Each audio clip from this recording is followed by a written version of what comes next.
What really happened with your host, Mike Rivero. You're listening to the Republic Broadcasting Network, where you'll find out what the Fukushima's going on. And aloha, America. Welcome back to our show, hour number 3. The phone lines are open, 800-313-9443, and we're talking with Layla in Ottawa, Ontario. And apparently the idea of open borders isn't a universal one because Layla is Canadian, her husband is American, and they're just having a heck of a time being allowed to live someplace. So if you could kind of like sort of sum up where you are now, where you're going, and what the problem continues to be. Well, to sum it up, what ended up happening, Canadian Border Patrol showed up at our door, handcuffed my husband, frisked him, and put him in jail. Next day, I go to, try to get this all sorted out, with no avail because nobody was available to talk to me until last minute. They told me he's being sent back, and I was beside myself. The whole thing is, my concern is, here's our Prime Minister shouting out to the world, our borders are open. And refugees are just flocking into Canada. Meanwhile, we have paid for the process to ensure that everything goes well with his immigration application. My other concern, I've done a lot of investigating on my end here in Canada. I found out what happened, what's gone wrong. Now I'm looking at what's happened on the U.S. side. We have requested documents from the Northampton County Courthouse in Easton, Pennsylvania for 4 years. And for 4 years, those documents did not show up until after the fact, my husband's back in the U.S. So how are, regular Canadian and American citizens being treated, or why are we being treated this way when we have paid our dues to ensure that we've done everything possible to make sure that, my husband's in Canada, not illegally. Why is this happening? Why is the government allowing this? I've reached out to the Prime Minister. I've emailed their office. They've referred the case to the Immigration Minister. I've filed a formal complaint about now this I find out he's a consultant. He's not a lawyer.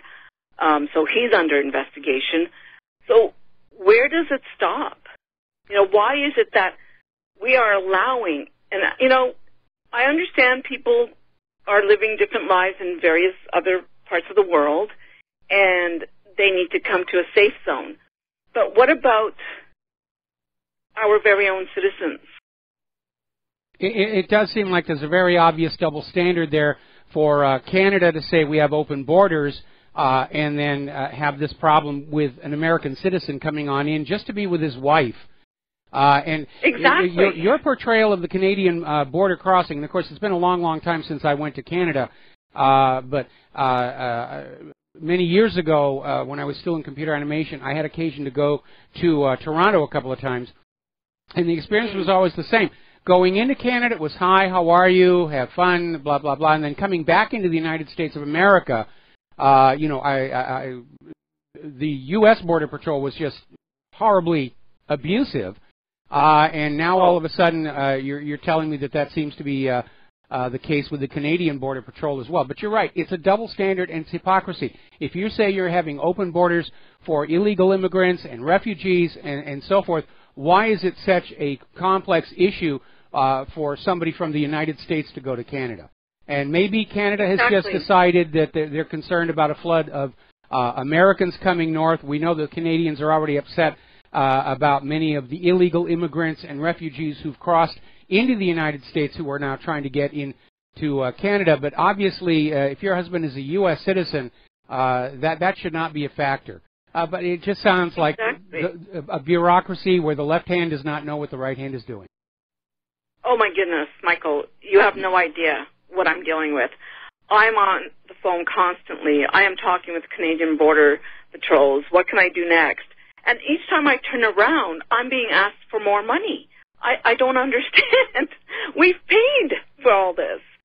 You know, and it just broke my heart to watch my husband get handcuffed. He didn't deserve that. We didn't deserve this at all. I mean, we took every initiative to ensure that everything that Immigration Canada had requested, okay, he needs to do this next. So we did it.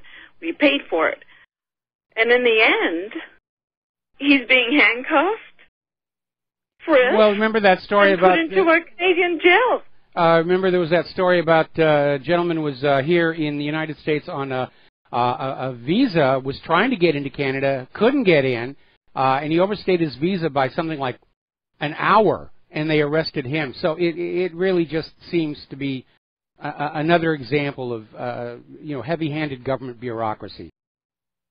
But what is the reason behind it? And I believe there's more stories, more people out there that have experienced the same thing that, my husband and I have experienced, because the Border Patrol at the office on Friday, January 6th at 4 p.m. tells me we're not the only two that they've had problems with from this consultant. And I just thought, well, where does this stop? Maybe, I mean, you're dealing with people's lives here. You're dealing with people that want to be together. That, you know what, we come from two. I don't look at it as America. Layla, let me get a couple of thoughts in here, and then we're going to let you go because I got to get back to news here. There are a couple of things. First of all, I think you need to actually get a real Canadian immigration lawyer on your side and maybe look to see if there are some organizations that provide assistance in sorting these things out. Trying to do it all on your own, I think, is going to be a mistake. The other aspect is all of this talk about open borders is, of course, very threatening to the existing border enforcement departments, organizations, and staff, and they may just be getting more abusive and aggressive in an attempt to justify their the continuance of their budgets and say, well, open borders is all well and good, but look, we caught this American trying to sneak into our country and we handcuffed him and kicked him on out. So you may be dealing with that. Yeah, no, but my advice is... You know what I got? Sorry to interrupt you. I got, when I was dealing with Immigration Canada over the phone and trying to sort this all out, they said, you don't need a lawyer. You can do this all on your own. Because if you hire a lawyer, they'll do the same thing that the consultant did. And I was, really? Well, I don't know. Well, if you're not going to get a lawyer, see if there are some immigration organizations. I mean, we certainly have a lot of them here in the United States helping the illegals and refugees into this country. I'm sure there has to be something like that up in Canada that is going to help you resolve this issue of getting your husband back into Canada to live with you. And I wish you a lot of luck. But thank you so much, Michael. I'll tell you one thing.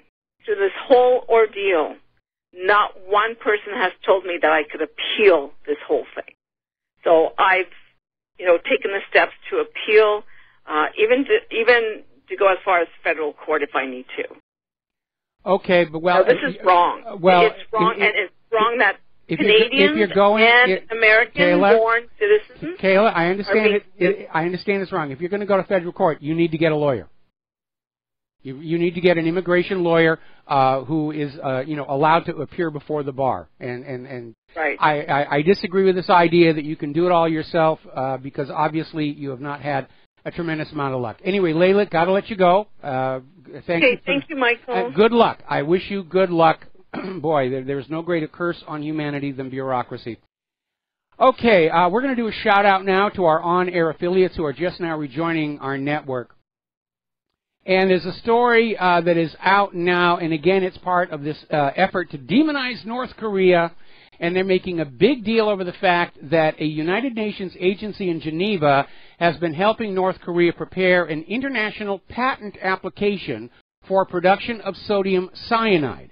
Then they go on to say this is a chemical used to make the nerve gas tabun, and saying that sodium cyanide is been on a list of materials banned from shipment to North Korea by the UN Security Council since 2006. Well, if North Korea was doing something underhanded, they wouldn't apply for an international patent. They're looking to protect a process that has commercial value. and allegations about the nerve gas aside, sodium cyanide has a lot of industrial uses. It's used mainly to extract gold and other precious metals in mining. It's very toxic. It has a high affinity for gold. It's used to extract gold from ore. And it's also used for making cyanic chloride, cyanogen chloride, and many nitriles. And it's classified as a strong nucleophile. It's used to prepare chemicals that are used in a lot of pharmaceuticals. And so, frankly, the fact that they're applying for an international patent suggests they've come up with a new, novel way to make this stuff, and they want to license it. It's a commercial venture. It's not making poison gas. If they were making poison gas, they wouldn't tell anybody. They wouldn't apply for a patent. This is a business they're doing. All right, we're going to take another phone call. Ken in Fort Worth, aloha. Welcome to the show. What's on your mind? Hey, there's going to be a 2000 automobile auction at the Indianapolis 500 racetrack this weekend. It's going to be on TV 3 days. Wow. Big. Okay. Yeah, see, slip around until you find it. Okay, you going to buy something? I know, you got to come over here and get a couple of them. And there's going to be about 4 or 5 #1 Corvettes, too. So that's a little above my budget, a little above my taste. You know, I mean, when I was young, I loved the fast zippy cars, but I'm an old guy now, and I just sort of poke along here, and you know. I go to the public library in Fort Worth, and I get on the internet, and you got to have 3 clicks to get off the computer. You know, when you're done with your time. But in 2 weeks, it shut off on me 3 times by itself. Well, there are problems with the net. What happened before like that? Well, there are problems with the net as a whole. I was checking earlier today. Spectrum, their performance is even worse than it has been before. The complaints are piling up. AT&T's got issues. So, again, between all of these outages and cutoffs, and I can't reach this and I can't reach that, plus the WannaCry ransomware, it is very obvious that our IT infrastructure is in a extraordinarily dangerously fragile condition, and it needs attention. It does need attention because we are all dependent on it now. We're dependent on the internet for our economic activity, our business activity, our communication, content delivery. If the internet gets seriously taken down, that's going to be a problem. Businesses are going to go out of business. Bills are not going to get paid. And get information about conspiracies, right? Well, where else are you going to find it? Well, I'm sure the government would like that part of it to go away, but obviously too much of our economy is dependent on the internet, and that could be a real problem. When you get on your kind of computer, put in conspiracy, kind of wake them up. Well, I try not to use the word conspiracy because conspiracy theorist was a phrase that was actually created by the CIA in the wake of the assassination of John F. Kennedy, and it was used as a label to simply dismiss anybody who questioned the official story without having to address the issues that they were raising. You know, multiple shooters on the grassy knoll. Oh, you're just a conspiracy theorist. Yeah, I know, but it doesn't scare me. I'm guilty. Okay. Conspiring against us, period. Okay, well, Ken, thank you very much. I'm done. All right, thank you very much for the phone call. We're going to switch to George in Texas. Aloha, George. Welcome to the show. What's on your mind? How you doing, Mike?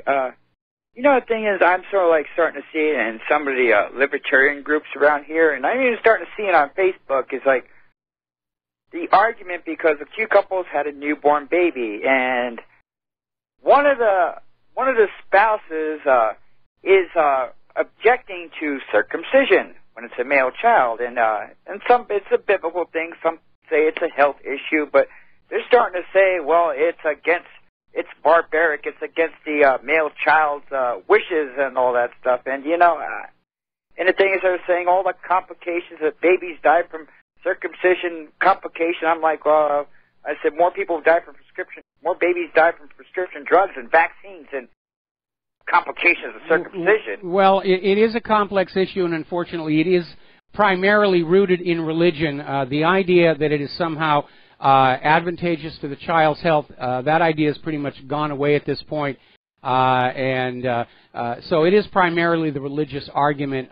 If I'd ever been lucky enough to be a father and had a son, I certainly would not have done that to him. So, but that's where I am. Anyway, not exactly the kind of topic we talk about on this show. So, George, thanks an awful lot. We're going to let you go. And the phone lines are still open, 800-313-9443. Now, over in New Jersey, Governor Chris Christie is very much opposed to the decriminalization or legalization of marijuana. He's very much on board with Jeff Sessions on that one. However, his term in office is coming to an end at the end of the year, and already New Jersey lawmakers are crafting a recreational marijuana bill, and it's going to be ready to go in the new year.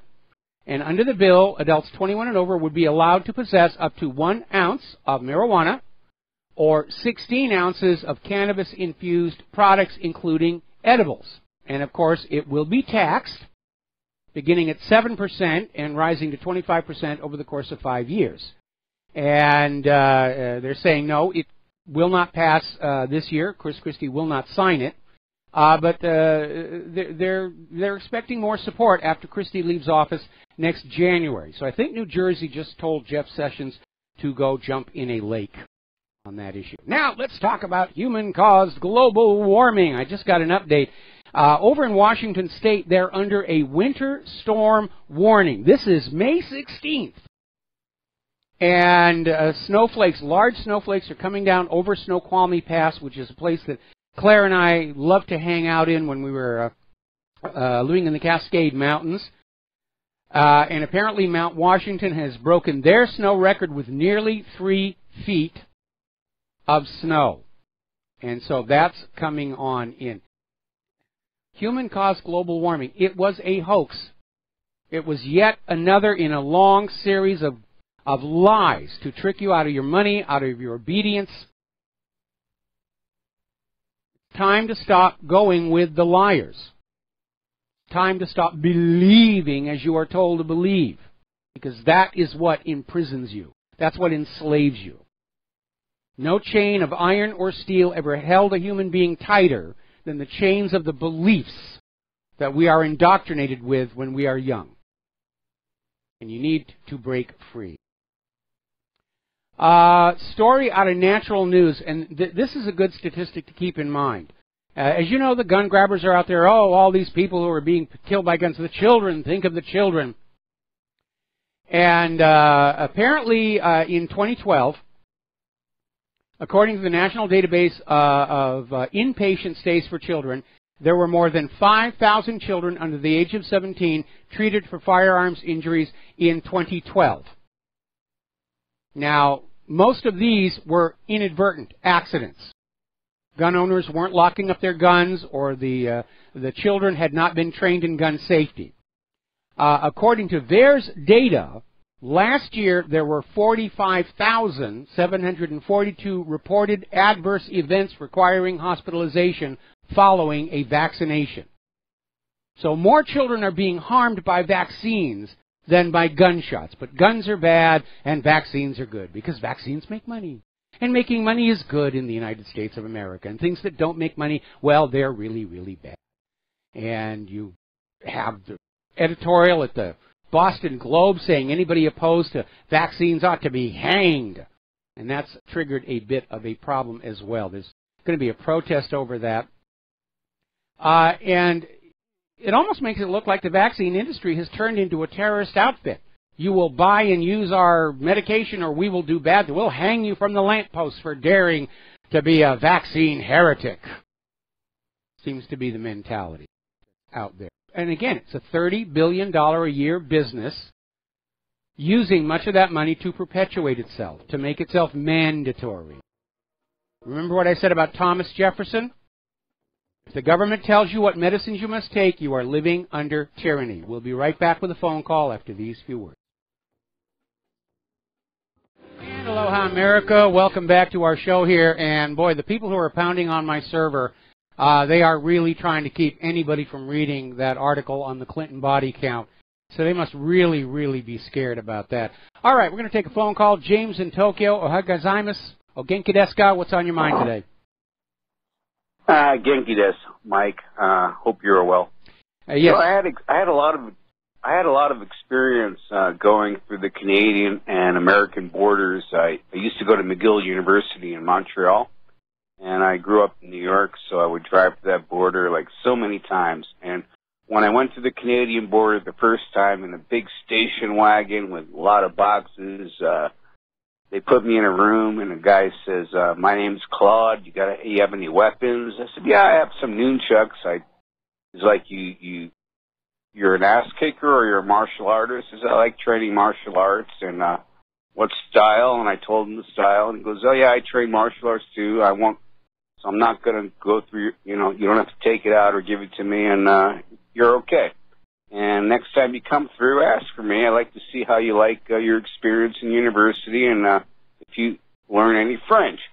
And then when I go back into America, they would take the back seat out of this 1970 Dodge Dart that I had, and look under all the seats and stuff, and it was a totally different experience. It really was, and again, that was my experience when I was going into Canada. Of course, I wasn't going there for any long period of time. It was just, a week or so.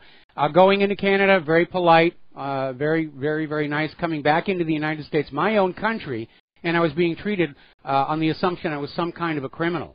But apparently the situation is now going either way, is a major problem, and I'm really sorry that this lady seems to be having such issues. When the Prime Minister is out there saying we've got open borders, all she wants is for her husband to be able to live with her, and you would think that somebody in that bureaucracy would look at that and say, this is not a threat to our country. Let's cut some red tape and just let these people have a happy life. Yeah, unfortunately, that doesn't happen in society nowadays. Hey, I heard you the other day saying it was your anniversary with that lovely playing Angel Claire. Yes. And congrats for that. And unfortunately, me and you were put in a geo facility.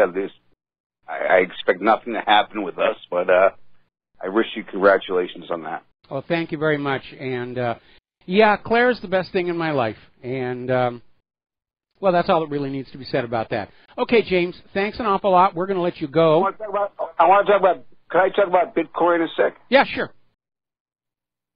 Okay.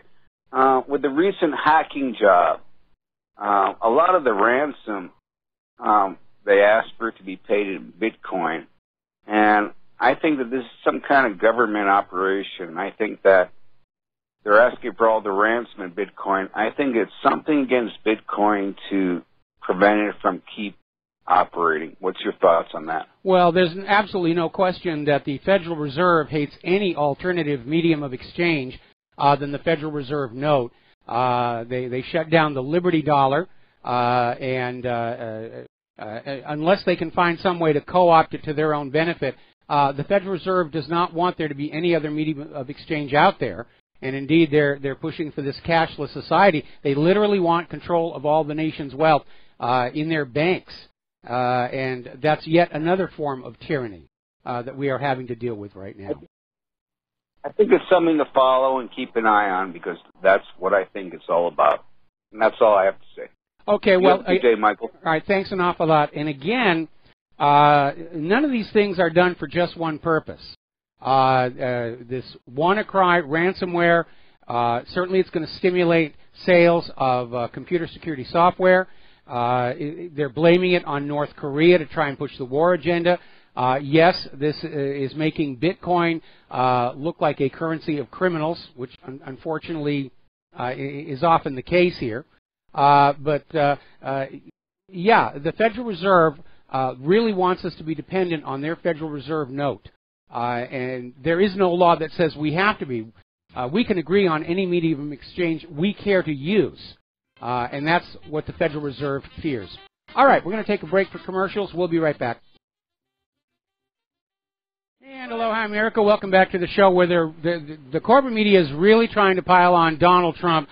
The New York Slimes just came out with a report claiming Trump asked Comey to end the FBI probe into Michael Flynn.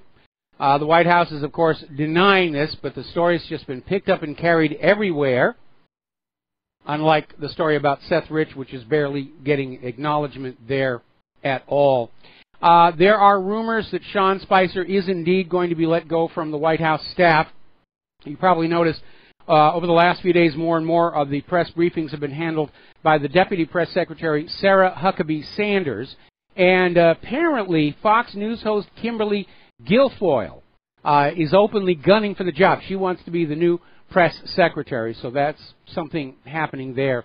Meanwhile, the search for a new director of the FBI is starting to hit some bumps because some of the people under consideration have decided they don't want the job after all. Judge Merrick Garland and U.S. Senator John Cornyn of Texas are basically saying they want to bow on out because they're leaving their important, very secure jobs for one fraught with politics and controversy, and they don't want to really get into that mess at all. Meanwhile, getting on back to the computer hackers story, another story that's coming on out. Apparently over at the Disney Studios, hackers have broken on in and obtained the complete digital file for one of their upcoming summer blockbuster movies, and they're holding it for ransom. If Disney does not pay the ransom in Bitcoin, they will simply dump this digital file onto the Internet and basically destroy its profitability right there. Speculation is that it may be the new Pirates of the Caribbean movie or the new sequel to Cars. But again, something has got to be done about computer security, and it's got to be done now. Something has to be done about the hackers. We have to have a system that makes it harder for these people to operate in anonymity. And that's the hackers that are attacking Disney, the hackers that are attacking my server. The time for something like that is now. All right, we're going to go ahead and take a couple of phone calls. Kathy in Massachusetts, aloha. Welcome to the show. What's on your mind? Kathy, are you there? Yes, I'm here. Okay, what's on your mind? Yep. I just was thinking when the guy was talking about crossing over to the border. In college, my mom and I drove from Texas all the way up into Canada.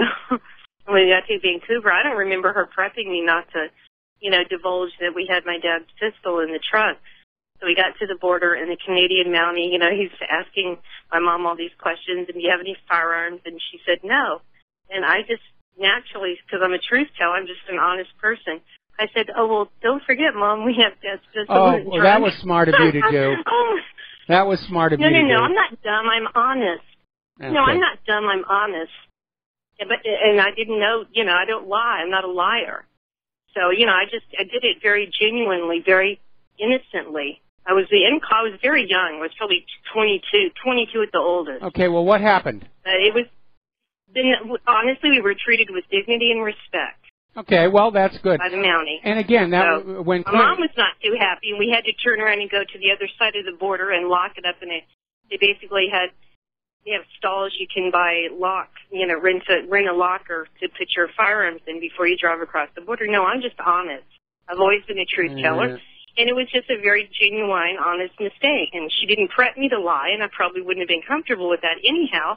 But the Canadian Mountie, was just the look on his face, I'll never forget the postcard image of those two, the look on both of those faces at that very moment when I told the truth. It was quite telling. Anyway, I just thought of that, and I hope you have a lovely day. All right, well, thank you very much. And again, when Claire and I were, thank you very much. We're going to let you go. And when Claire and I were living in the Cascades in Washington State before we came here to Hawaii, we used to drive up into Vancouver every once in a while because the over-the-counter pharmaceuticals were cheaper, and it was just a very pretty city. And we were always treated politely going into Canada, and we were always given the third degree coming back in. All right, Sherry in Fredericksburg. Aloha, welcome to the show. What's on your mind? Yeah, this is also for Leela. Is that her name? Leela, Layla, yes. Layla, okay. Art Bell, the former Coast to Coast host, married a woman who was Asian. And now this happened a long time ago, but if I'm not mistaken, he would talk at length about the trouble they had with her going and visiting her family in the Philippines and all this stuff. she went over there, and if I'm not mistaken, he couldn't get her back. There's some kind of unspoken immigration law regarding this sort of scenario. Now he's living in the Philippines. I don't know if which means that could be one solution. Maybe she needs to move to Canada. But I think since he's a public figure, She's in Canada, and you may be right. Her solution might be to move down to the United States to be with her husband. But then again, she's going to go through that same bureaucratic nightmare with America's Immigrations and Customs Enforcement. Actually, if I were Layla, I would learn to speak Syrian, get a spray over tan, and apply for refugee status. Yeah, maybe so. Well, she could maybe get in touch with Art Bell, and because he's a big name, and he tried everything, so he might be able to advise her, and before she spends more money and just has to run in circles. He would be a resource. If he's still a public figure, but she could also probably find out how to get in touch with him through George Norrie and the current Coast to Coast host and program. But I just thought I'd throw that out there because I remember he was so frustrated, and they Xerox all this information, and then they send it, and they say, well, we didn't receive it. They'd have to Xerox it all again, and this went on and on and on. There really is something they're not telling us. But, I wanted to say something about cyber stuff. They're just going to have to stop spying on us, Mike, and opening the door to finding out every little thing about us, because people are just using that open door. Now, I know this is a loose interpretation because I don't know how any of it works, except there's little algorithms to make a hack, but they're just going to have to stop messing around with us themselves if they're going to do anything about keeping our nation secure. You know what I mean? Does that make sense? Yeah, it makes absolute sense. But the NSA's got its own agenda, and the CIA's got its own agenda, and they're out there saying we have to have the ability to spy on everybody. And the fact that it's causing these problems out here and this wave of cybercrime, well, that's unfortunately it's collateral damage. It's just the cost of doing business. I have yet to even hear anybody from the NSA come on out and apologize for the very sloppy way they were handling these very, very powerful cyber weapons. And even Microsoft has come on out and said these cyber weapons can cause damage on the scale of a weapons of mass destruction, and they should be kept under as strict controls as weapons of mass destruction. And they aren't. They were just lying around, and somebody broke into NSA or somebody leaked them, and they're all over the darknet. And yeah, we're going to see a lot of mischief being caused by these NSA spy tools and the CIA spy tools now that they're being let out. We definitely will, and that's what I meant by why do they put boots on the ground when all you have to do is press a button? I don't know if our enemies are behind this or just someone who just wants to make some money for their organization or what, but it's not so surprising, but thanks for allowing me to sound off about it. All right. Well, I think we have to look at this whole issue. Thank you very much for the phone call. Do we have good government in this country? And the answer is no. We're being flooded with illegal immigrants and refugees, many of them criminal, many of them carrying contagious diseases. Does that sound like good government? Our infrastructure, our roads are crumbling, our bridges are substandard, we've dams on the verge of collapse, nuclear power plants operating way past the end of their expected lifespan. Is that good government? We have an economy on the verge of a horrendous meltdown. Does that sound like good government? In the name of national security and spying on all of us in violation of the Fourth Amendment, we've been left wide open to cybercrime. Does that sound like good government? It doesn't to me. It doesn't sound like good government at all. Now then, getting on back, we were talking about the vaccines and how vaccines are actually harming more children than guns are. And yet, guns are bad, vaccines are good. You cannot have a gun, but you will have your vaccines. You have no choice over it. And that gets back to what Thomas Jefferson said. When the government tells you what medicines you take, you are living under tyranny. Absolutely right. So, a little while ago, the Boston Globe came out with an editorial. I'm sorry, Boston Herald. I misspoke. The Boston Herald had an editorial basically saying that anybody opposed to vaccines, including ones with mercury in them, a known neurotoxin, ought to be hanged to death. And so a lot of people basically called up law enforcement and said this represents a threat of bodily harm in order to coerce a certain point of view, which technically is a violation of the USA Patriot Act. And there were calls for these, for the Boston Herald editorial staff to be investigated for this. And Massachusetts Attorney General has come on out and saying, no, there will be no investigation. They are perfectly okay to threaten people opposed to vaccines with death. Now, Thursday, there's going to be a rally in front of the Boston Herald over this idea that anybody opposed to vaccines should be hanged. Because that, when they resort to that kind of language, when they resort to those kind of threats, it's basically an admission they don't really have arguments on their side. They can't prove the vaccines are safe. In many cases, this stuff hasn't even been tested. There's never actually been a toxicity study of mercury preservatives being administered. And there's a lot of evidence suggesting that this explosive rise in autism is being driven by the explosive increase in the number of mandated vaccines. All right, we're going to take another phone call. Ivan in Ohio, aloha. Welcome to the show. What's on your mind? Oh, hey, Mike. Hey, I was just wanting to let you know in regards to a call yesterday about the Ron Gibson archive. Yep. There's also another huge archive of your videos at Conspiracy Scope. YouTube. Okay. I guess I'm all over the place. Yeah, I just wanted to pass that along. The guy's been doing it for a long time. Actually, Alex Jones even mentioned the guy by name on one of his videos one time I caught it. But outside of that, that was all I had to say. I just wanted to give a shout-out to Keith and John. So, all right. Hello? Thanks. Oh, okay. You cut out there for a second. Oh, yeah, I just want, I said that's pretty much all I had to tell you, but I just wanted to give a shout-out to Keith and Montana and John.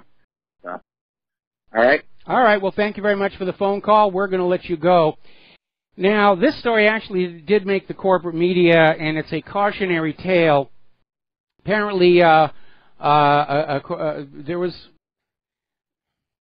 It's a very sad story. Apparently, there was a 16-year-old student, and he had a large diet soda, followed by an energy drink, and those are known to be dangerous, then followed by a latte. Actually, the energy drink was on top of the latte and the diet soda, loaded up with caffeine. And too much of anything is going to be bad. And apparently, this 16-year-old student, Davis Allen Kripe, the coroner is saying, yeah, it was caffeine poisoning. So you got to be very, very careful about these products that are being sold and marketed. They may actually be hazardous if you take too much of them. All right, let's talk a little bit about space exploration. Apparently, NASA is going to have to pull back on some of the promises regarding Trump's moonshot. And they're going to miss their deadline for the first flight of the Orion capsule and the Space Launch System. This is NASA's follow-on to the Space Shuttle program. They're coming to a new Space Launch System. It's not a shuttle. And the Orion capsule is sort of an enlarged, roomier, can carry more people version of the Apollo capsule. And they were hoping they were going to get this thing to fly next year. Now it's been pushed back to 2019. And in addition to that flight, which is unmanned, it's going to be an unmanned test, the second mission that is scheduled to actually carry astronauts is probably going to miss its original 2021 date. So the U.S. is having a very hard time getting back into space. And a big reason for that, of course, is that we lost the technology that we developed for spaceflight.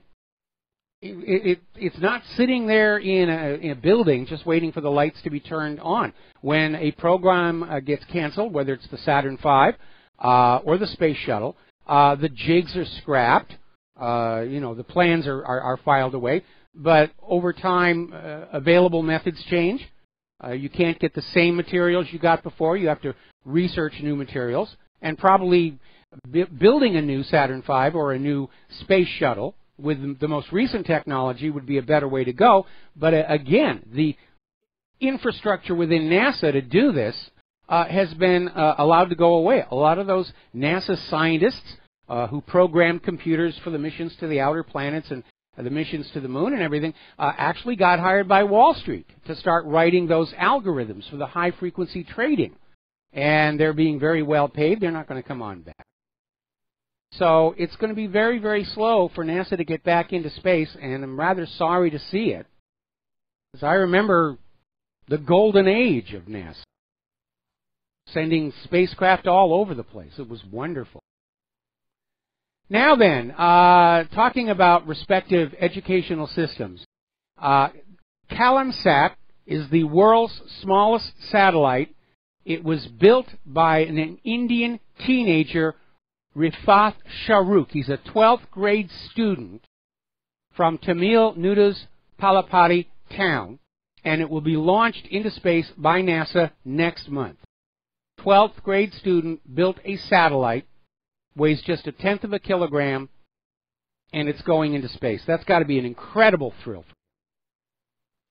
Actually, one cool thing the shuttle did do was called the Getaway Special. And what that was is every time a space shuttle mission was configured, there was always a little extra weight left over. And so the shuttle actually had this special canister called the Getaway Special, where you could apply to have your own payload put in there. And for educational institutions, it was usually free.